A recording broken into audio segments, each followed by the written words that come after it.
Welcome to the virtual public information open house for the SR20 Improvements Project in Cherokee and Forsyth counties. Physical public information open houses are being held at locations in the project corridor this month. This online presentation was developed to provide those who are unable to attend the events with an opportunity to learn more about the project and to provide their comments. At the end of the video, please let us know what you think by taking a short survey. Your input matters to us. The SR20 Corridor Improvements Project is located along SR20 between I-575 in Cherokee County and SR400 in Forsyth County, a distance of approximately 25 miles. From west to east, jurisdictions along the corridor include the City of Canton, communities in unincorporated Cherokee County including Buffington, Macedonia, Orange, Lathamtown, and Freehome, the Ducktown community in unincorporated Forsyth County, and the City of Cumming. At the public meetings, we ask attendees to show where they live and work. This gives us a better understanding of how people actually use the study corridor. It's also a good way for us to track public involvement and helps us identify where we can improve our outreach efforts. You will have the opportunity to provide this information in the online survey.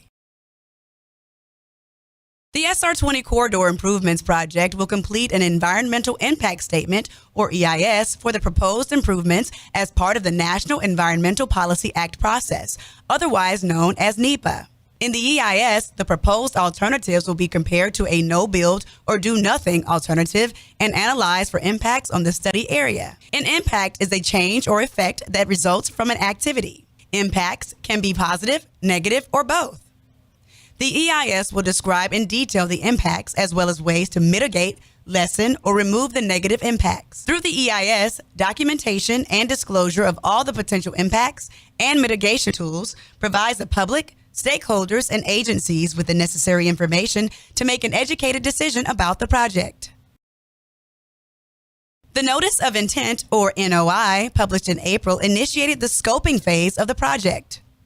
During this phase, we collected input on a need and purpose for the project and information on any issues, challenges, and considerations we need to be aware of moving forward. In addition to public meetings, the project team has met with agencies, a technical advisory committee, and a citizen advisory committee. Continued outreach and environmental work is anticipated to continue through the end of 2017 with the completion of the final EIS or FEIS. A record of decision, also called the ROD, is anticipated in 2018. The ROD details the selective alternative, its impacts, and the plans to address any negative effects. Construction of the project could start as early as 2025.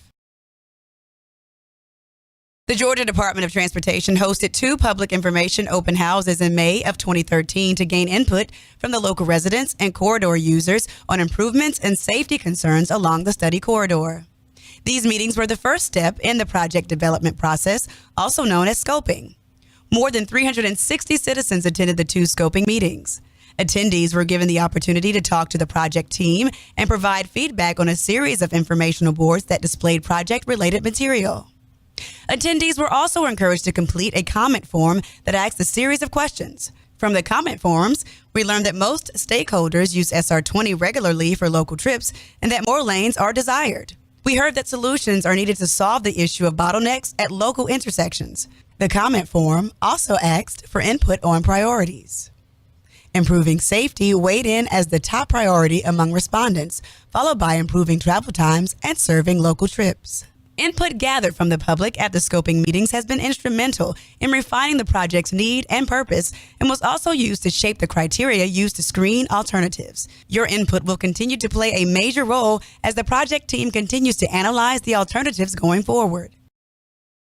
The project need and purpose is an important element in this process. It explains why the Federal Highway Administration and GDOT are undertaking the proposed project and what objectives they intend to achieve by the proposed action. Using the input received at the scoping meetings, we've established 3 major goals that will help define the project's need and purpose. One goal of this project is to improve mobility for people and goods. This means SR20 should be equipped to handle local and regional trips and should be a more efficient corridor. It also means improved access to regional activity centers for both passenger and freight vehicles and easier east to west travel. A second goal states that the project should reduce congestion. The SR20 corridor should be able to accommodate users now as well as in the future. Improvements should reduce the delay experienced by travelers. A third goal of the SR20 improvements project is to address safety. This means reducing the potential for severe crashes to occur as well as keeping conflicts to a minimum. This graphic depicts the NEPA alternatives analysis process. For this EIS, the range of potential solutions identified based on technical analysis and the agency and public feedback gathered during the scoping process has been used to develop a formal set of project alternatives. The development and evaluation of project alternatives is central to the NEPA process as a means to arrive at the best course of action to address the project's needs.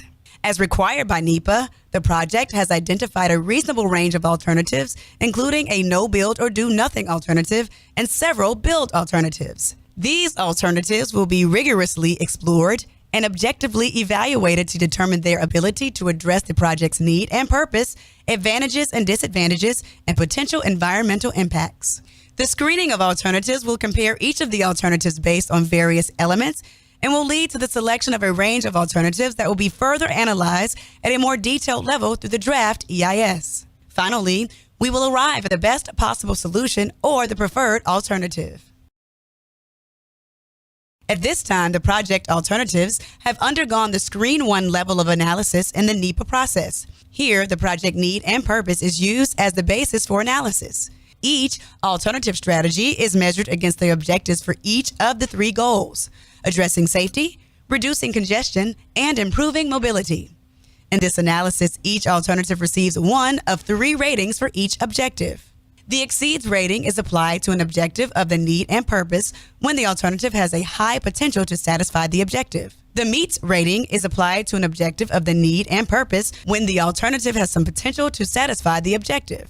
And the needs improvement rating is applied to an objective of the need and purpose when the alternative has a low potential to satisfy the objective.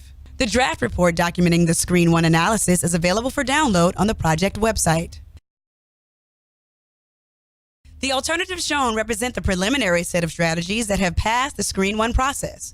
Some of these alternatives, including widening only SR20, constructing new bypasses, new location roadways, or a combination of ideas. As a part of the project development process, a no-build alternative and transportation system management concept will also be considered. At this point in the process, there is no final solution. That's why we need to hear from you. At the end of this virtual meeting, you will have the opportunity to tell us what you like and what you don't. Your feedback will help us craft the best possible solution to address the need and purpose identified for SR20 from Canton to Cumming. Please remember there is no preferred alternative at this stage in the process. These alternatives will be refined for more detailed analysis based on the feedback we receive during the public comment period.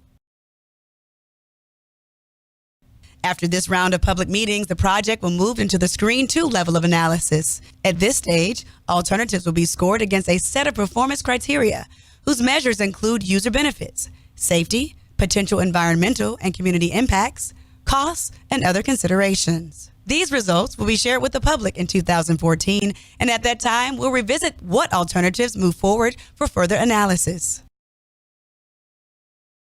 As alternatives advance through the analysis process, the design elements of the project will become more and more defined. There are more considerations that impact the size, look, and feel of the roadway.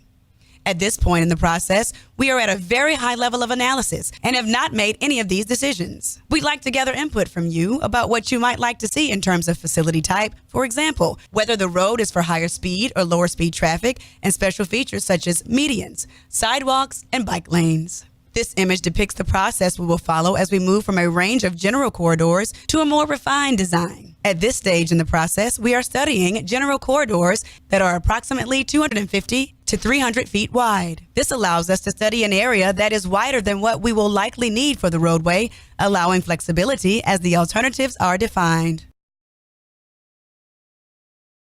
Here, you will see a variety of factors that affect design speed. The online survey provides an opportunity for you to tell us which options are appropriate for the SR20 corridor. Here, you will see a variety of median types. The online survey provides an opportunity for you to tell us which options you think are appropriate for the SR20 corridor. Here you will see a variety of possibilities to accommodate bicycles and pedestrians. The online survey provides an opportunity for you to tell us which options you think are appropriate for the SR20 corridor. This concludes our virtual public information open house. We are looking for your input so that we can further refine the alternative strategies and move closer to identifying the best possible solution for SR20 from Canton to Cumming. Please click through to the MetroQuest website to fill out a survey which will provide valuable information to our project team. Thank you for your time and input. We look forward to working with the community to develop the best possible solution to the issues along SR20. Thank you.